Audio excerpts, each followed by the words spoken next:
SR shopping mall తో సంక్రాంతి లక్ష్మి మీ ఇంటికి పండగ కళ సరికొత్త కలెక్షన్స్ మీకోసం ఎస్ఆర్ షాపింగ్ మాల్ అందరికీ సంక్రాంతి శుభాకాంక్షలు. నమస్తే, వెల్కమ్ టు సుమన్ టీవీ. ప్రస్తుతం స్టూడియోలో నాతో పాటు ఉన్నారు ప్రముఖ సైకాలజిస్ట్, మెంటర్, అలాగే మోటివేషనల్ స్పీకర్ యమునా పాఠక్ గారు. మేడంతో మాట్లాడదాం. నమస్తే మేడం. నమస్తే అండి. నిన్న ఒక ప్రభుత్వ జూనియర్ కాలేజీలో ఇంటర్ విద్యార్థిని 1 గంట లేటుగా వచ్చిందని ఇద్దరు లెక్చరర్లు ఇష్టారీతిన దుర్భాషలాడారు మేడం.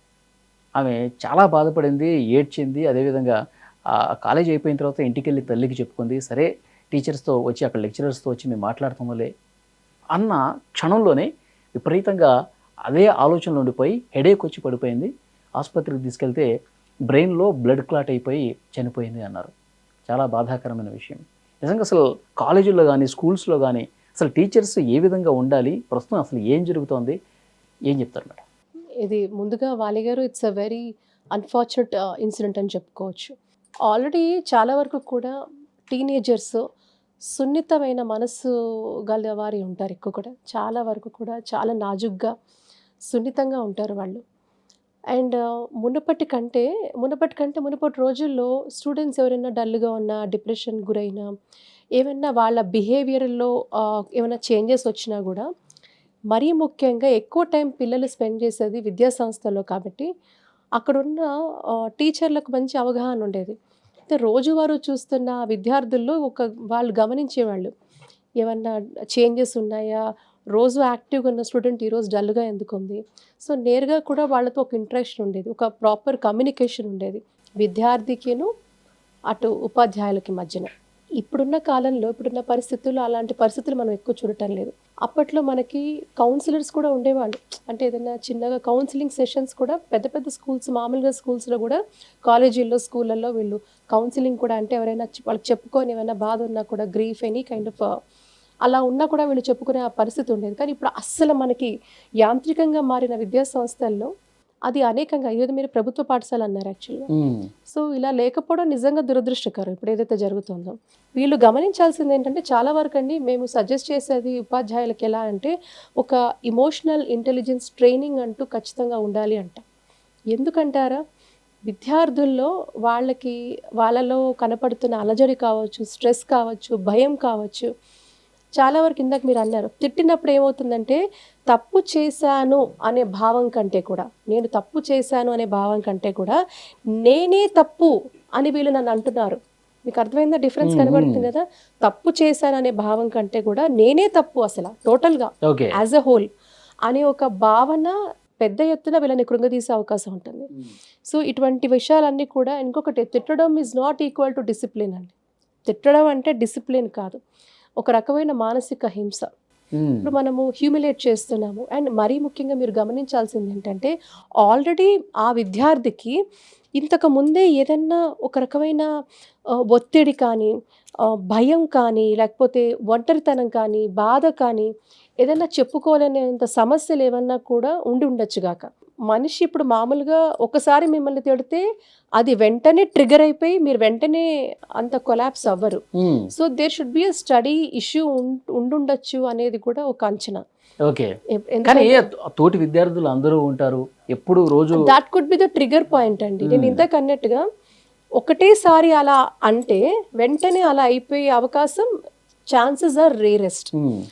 ఆల్రెడీ ఆ విద్యార్థికి ముందు నుంచి, అంటే ముందు క్లాస్ రూమ్లోనే ముందు నుంచి ఈ తిట్లు పడి పడి పడి నిన్న ఎక్కువగా అయిపోయి అందరి ముందు తిట్టి అవమానంగా భావించి, that can be probable factor. ఎందుకంటే ఒక్కటేసారి ఫస్ట్ టైం అలా ఏదైనా జరిగి ఉంటే వెంటనే అటువంటి స్టెప్ అనేది, నాకు తెలిసి అటువంటి పరిణామం జరిగి ఉండకపోవచ్చు.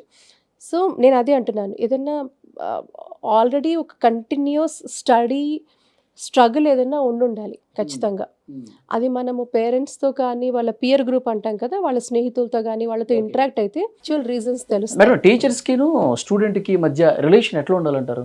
ఇక్కడ ఎట్లా ఉండాలంటేనండి, teacher should be like teacher to ఒక లైఫ్ గార్డ్ లాగా. ఓకే, ఒక లైఫ్ గార్డ్ లాగా పిల్లలతో ఉండాల్సిన అవసరం ఉంది. వాళ్ళు చేసే అన్ని పనుల్లో కూడా వాళ్ళని కనిపెట్టుకుంటుండి, తర్వాత ఎక్కడైతే లక్కునేస్ కనపడతాయో, ఒక బిహేవియరల్ ప్యాటర్న్స్లో చేంజెస్ చూస్తారో టీచర్స్ మాత్రమే అది గమనించగలుగుతారు. ఇప్పుడున్న యాంత్రిక జీవితాల్లో నిజంగా అది సాధ్యపడటం లేదు. కానీ ఒకప్పుడు టీచర్స్ నిజంగా కూడా పిల్లల్లో ఏమైనా చేంజెస్ కనపడితే రెగ్యులర్‌గా ఉండే ప్యాటర్న్, ఒక బిహేవియరల్ ప్యాటర్న్ ఏదైతే పిల్లల్లో ఉంటుందో, ఆ ప్యాటర్న్‌కి తప్పి ఏదన్నా ఒక చేంజెస్ కనపడితే కూడా వాళ్ళు పేరెంట్స్‌ని పిలిచేవాళ్ళు. స్వయంగా కూడా వాళ్ళ అమ్మనో, నాన్ననో పిలిచి, ఇదిగోండి మీ పిల్లల్లో ఇలాంటి చేంజెస్ ఉన్నాయి, ఏం జరుగుతోంది అని క్వెషన్ చేసేవారండి.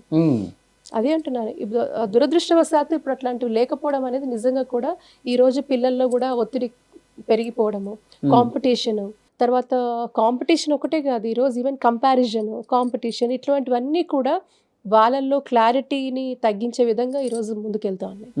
సో నేనేమంటానంటే ఖచ్చితంగా కూడా ఒక పిల్లలతో ఎలా ఉండాలి, విద్యార్థులతో ఎలా ఉండాలనే దాని మీద కూడా ఒక ఇమోషనల్ ఇంటెలిజెన్స్ ట్రైనింగ్ లాంటివి కూడా ఖచ్చితంగా టీచర్స్కి కనుక ఉపాధ్యాయులకు ఇవ్వగలిగితే వాళ్ళకి ఒక అసెస్మెంట్ ఉంటుంది. సో పిల్లలు వాళ్ళ బిహేవియర్ ప్యాటర్న్స్ ఏంటి, వాళ్ళు ఎలా ఉంటున్నారు, ఏం చేస్తున్నారు. ఇట్ ఈస్ నాట్ ఆల్వేస్ మనం తిట్టడం కాదు ఇక్కడ. ఒక స్టూడెంట్ బిహేవియర్ వాళ్ళకి రీజన్స్ ఏంటి, అది ఇంట్లో ఏమైనా సమస్య, లేకపోతే స్కూళ్ళల్లో కాలేజీలో వాళ్ళకి ఏమైనా సమస్య ఉందా.